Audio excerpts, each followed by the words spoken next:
This couple basically cloned tons of daughters just to live forever, because her blood was as valuable as gold. By regularly exchanging blood, the couple could stay young forever, despite looking like they were in their 30s. The man was actually 63 and the woman 57. 10 years ago, 6-year-old Ally was adopted by a pair of biotech billionaires. She was taken to live in a remote seaside villa. She had never left in 10 years, not even having a single friend, because doctors said Ally had lupus and required special treatment. She always thought her adoptive parents were doing their best to save her, and never thought of disobeying them. Ally's only companion was an AI virtual friend on her computer, but she was tired of this invisible, intangible friendship. She desperately longed to talk to real people her own age. One day, the adoptive parents bought an island called Elysian Island, planning to turn it into a future sanctuary with top-tier medical services. For this new project, the adoptive parents invited a group of celebrities to a party at the villa. Ally couldn't meet people due to her condition, so she hid in the office watching the surveillance.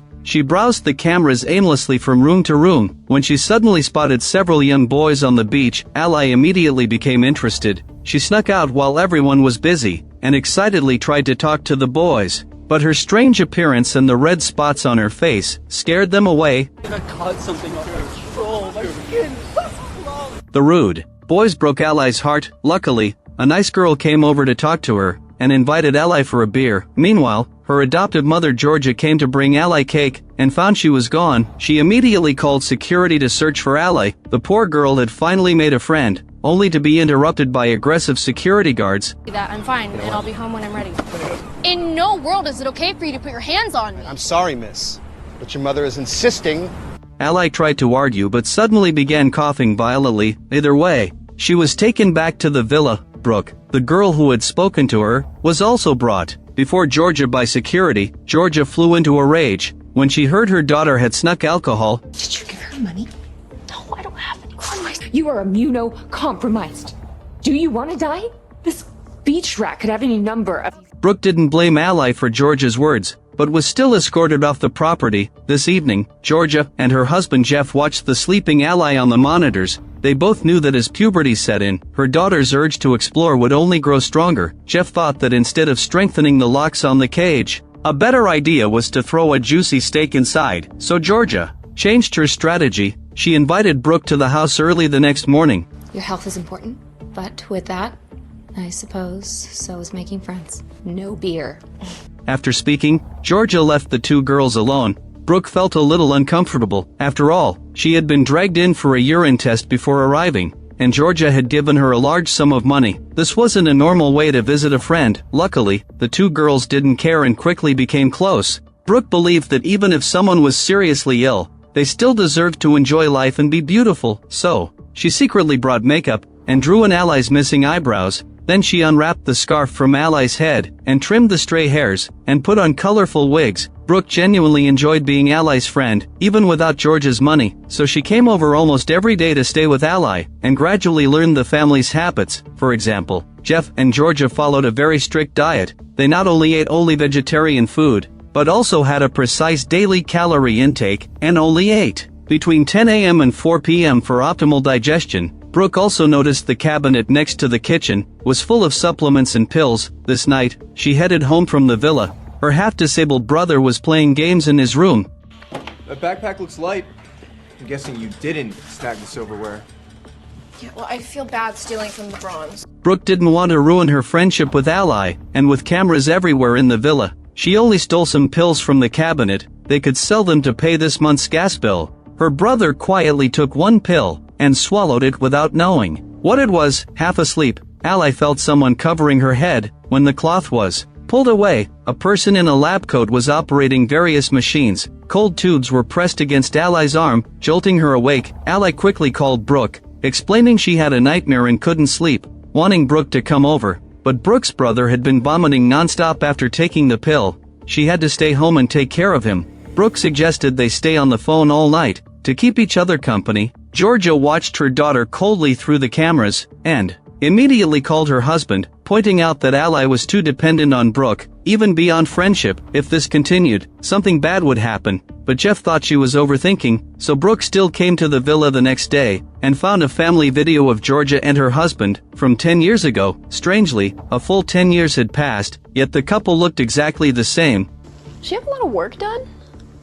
No, she just takes really good care of herself. Soon the young ally appeared on camera. She looked perfectly healthy and lovely, so much so that ally herself forgot she had ever been so normal. Brooke could tell ally was upset, and mentioned she had looked up information about lupus. Online it said, the disease mostly affected people aged 15 to 44. Cases diagnosed at age 6 like ally were very rare. Ally explained her birth mother had died of eclampsia, a seizure disorder that affects pregnant women. She died right after giving birth. So ally might have had congenital weaknesses. No one knew anything about her birth father. Brooke understood exactly how she felt. Because her dad was in prison, she might see him once every 2 or 3 years if he behaved well. Her mom had paranoid schizophrenia and didn't live at home at all. Brooke had never received help from her parents and had only ever relied on her brother. She thought even biological parents couldn't love their children unconditionally. Yet Jeff and his wife had spent 10 years and countless resources on a child with no blood relation. She refused to believe such kindness was real, but ally wouldn't let anyone speak ill of her parents. The two argued and parted on bad terms. Ally was miserable over the fight, unaware her parents had seen everything. Jeff seized the moment to comfort her, playing the part of a devoted father. Thankfully, ally cheered up soon. After all, she had never had a friend in 10 years. One day ally was playing games alone in the living room, when a strangely dressed old woman suddenly burst in. Who are you looking for?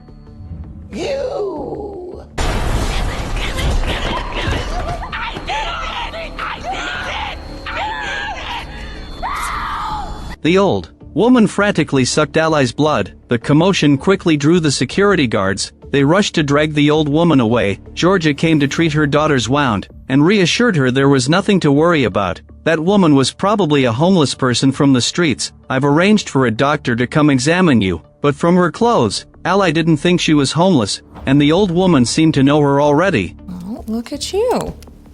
Making 2 friends in a month.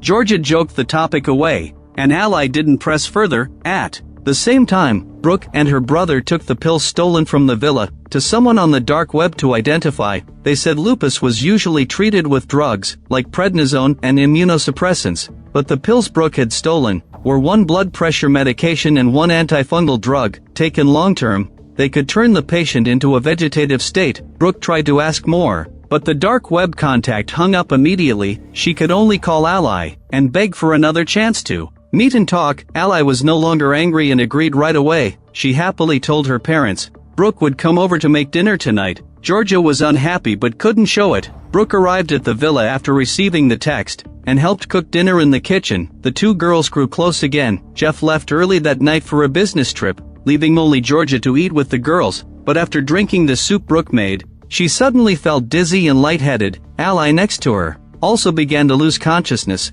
Remember when we first met? You were convinced I was a drug dealer. It's pretty insane, huh?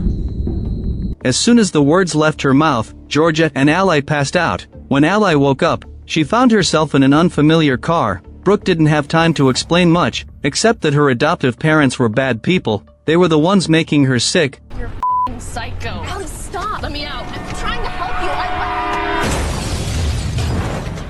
Georgia regained consciousness. Jeff rushed home urgently after hearing the news. Instead of calling the police when they found ally missing, they hired a private team to search for her. By then, the 2 girls had been taken to the hospital. Brooke was still unconscious due to swelling in her frontotemporal lobe. Meanwhile, ally had a very rare blood type, so no suitable matching blood was found. Doctors also discovered she had a highly unusual polymorphic phenotype, a condition usually seen in patients who had received multiple transfusions or had autoimmune diseases. So when Jeff arrived, the doctor advised him to keep ally hospitalized for treatment, but Jeff insisted on taking his daughter, and said the transport vehicle was already on its way. The doctor didn't press further upon hearing this, except asking him to help locate Brooke's family. The hospital couldn't reach her parents. Jeff said there was no need to worry. He had already sent his men to handle it. On the other side, 2 security guards were ransacking Brooke's house. You and your sister are on our radar now.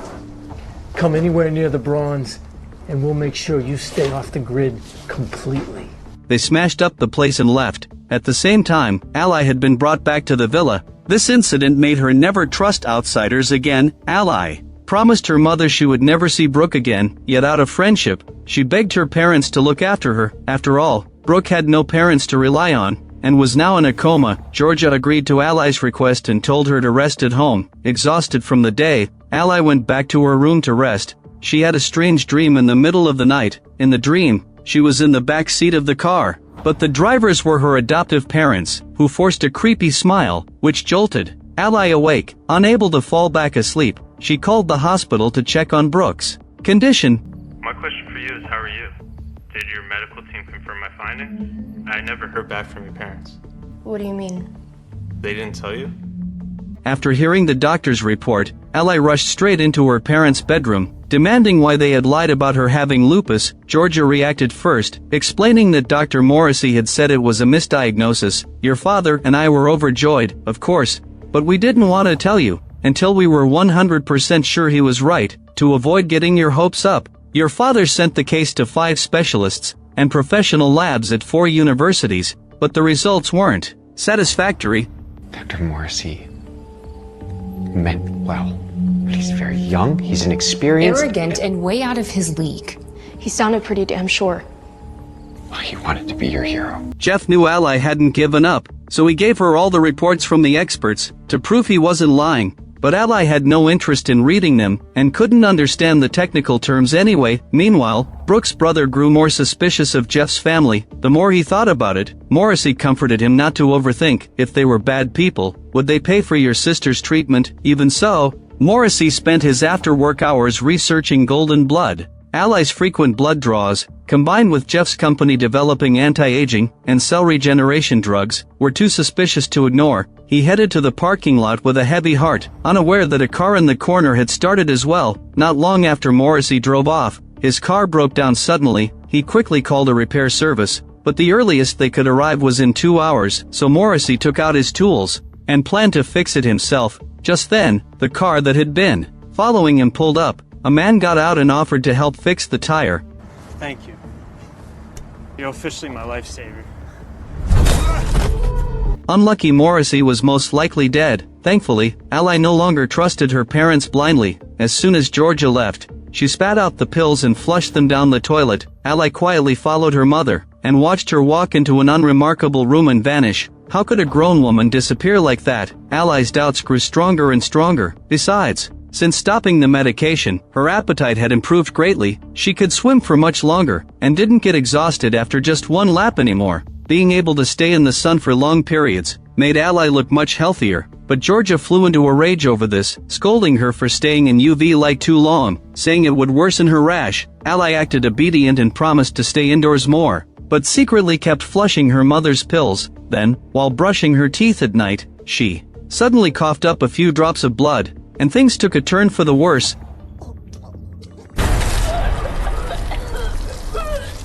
Still shaken, Ally realized there was no blood in the sink at all. She had only hallucinated from extreme stress. At the same time, Brooke finally woke up from her coma. Her first thought was to ask her brother where Ally was. When she learned Ally had been taken back to the villa, Brooke tried calling Ally, but the calls wouldn't go through. Ally's improved health after stopping the pills only lasted a short while. She grew weak and frail again. Ally suspected something was wrong with her food, so she locked herself in the bathroom and forced herself to vomit at night. She desperately tried to contact Dr. Morrissey, but he wouldn't answer. When she tried to go online, she found the Wi-Fi password had been changed. The only thing she could watch was the 10-year-old family videotape. Watching it over and over, Ally suddenly noticed something wrong. Where did that door come from?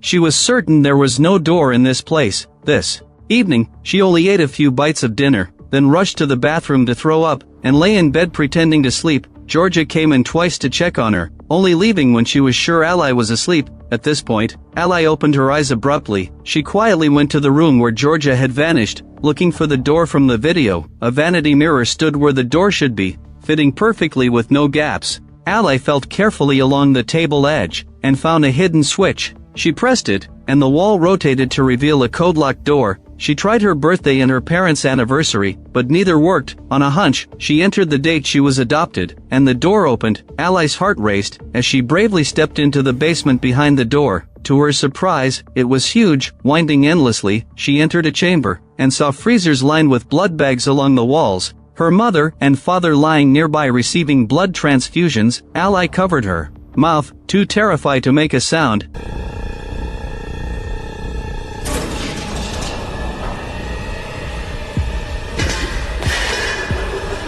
She was caught by security the second she ran out of the basement. When she woke up, she was tied up in the transfusion room. Now that the blood bank was exposed, the couple dropped their act. Jeff told Ally her blood was very rare, 1 in 220 million people, the only source for a groundbreaking drug. A single pint sold for $200,000. And given her blood type, she already had a 50% chance of developing an autoimmune disease. So, Jeff and Georgia didn't think they'd done anything wrong. You're a goddamn miracle. We just want to share that with the world. How old do you think I am? I don't care. 57. I'm 63. Brooke had been right. There was no such thing as a free favor. Meanwhile, Brooke had her brother pretend to be a patient, while she disguised herself as a nurse, and wheeled him out of the hospital. They took a taxi to the coast.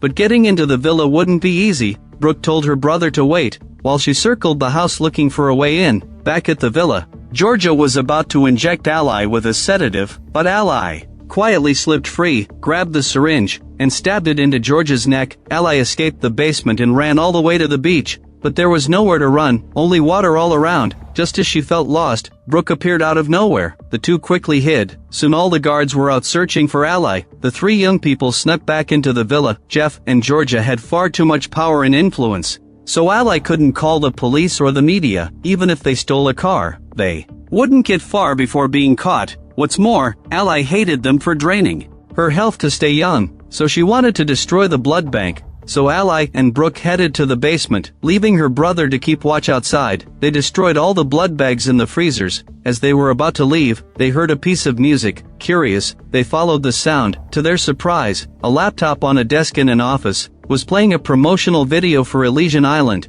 A terrible feeling washed over them. They were about to leave when they ran into a man in a lab coat. Ally immediately recognized him from her dreams. He was the one who had been drawing her blood. The man spoke only Russian, which they couldn't understand at all. Brooke grabbed Ally and turned to run. Meanwhile, the team of guards sent to search for them had returned. Brooke's brother was about to take out his phone to warn his sister when the guards burst in and spotted him. But Ally and Brooke hadn't left the basement yet, because during their escape, they found 3 clones of Ally. These clones were clearly meant for Elysian Island. They're franchising me. Ally felt disgusted and smashed the incubation tanks with a wrench. She killed all the twisted clones. The lab coat man tried to stop her, but Ally knocked him aside with the wrench. The two fled quickly after destroying the clones. Just then, a guard jumped out and grabbed Brooke. Jeff and Georgia appeared as well. Ally held a knife to her own throat and threatened them. "I destroyed all the clones. If I kill myself now, your whole plan will fail. Let Brooke go at once." Jeff said he meant no harm and only wanted to talk. In the end, the guards took Brooke and her brother to be held inside the villa. Ally and Jeff went outside to talk. I actually never wanted to be a father. I didn't think I'd do a very good job at it. Yeah, and you were right. And at the ripe old age of 53, there I was, reading you bedtime stories. You have brought me more joy than you could ever imagine. After speaking, Jeff tried to hug Ally, but Ally gripped the dagger tightly, her body tense. Jeff tried to calm Ally while reaching for her weapon. In the struggle, Ally stabbed Jeff in a vital spot. God, Dad, I didn't mean to. It's okay. It's okay. It's okay. Sorry. I'll go get help. No. Stay here with me. I'm sorry. Just then, Georgia rushed over in a panic. Seeing her husband still had a pulse, she wanted to use Ally's blood to save him. But this time, Ally refused to be a passive blood bag. Enraged, Georgia tackled her into the pool and tried to drown her. The two fought desperately in the water. Ally grabbed a rope in the chaos, wrapped it around Georgia's neck, and held her head underwater until Georgia stopped struggling. Exhausted, Ally was about to climb out of the pool when Georgia suddenly attacked her from behind. Ally grabbed the dagger and sliced her neck from behind. At this point, 2 guards arrived. A year later, As the Bronze Soul Heir, you two work for me now. Now go clean the pool. Ally had made major breakthroughs in treating cancer and diabetes. Using components from her blood, she and Brooke took over the Elysian Island project and turned it into a youth medical facility dedicated to treating children who couldn't afford medication. Just then, Brooke's brother called. Listen, when we opened the silo, we found something. I don't know how to... It's a complication. In front of him was an entire wall of clones. The story ends here. The purest evil often wears the softest cloak of love. The director made the family scam the most heartbreaking horror of the film. Instead of overusing gore, it used the suffocating pressure of daily routines and lies to show that the people you trust and rely on most may have only wanted to drain your life from the very start. This is the real horror. When profit comes before life, the scariest thing is never the unknown darkness, but a carefully woven cage in the name of love.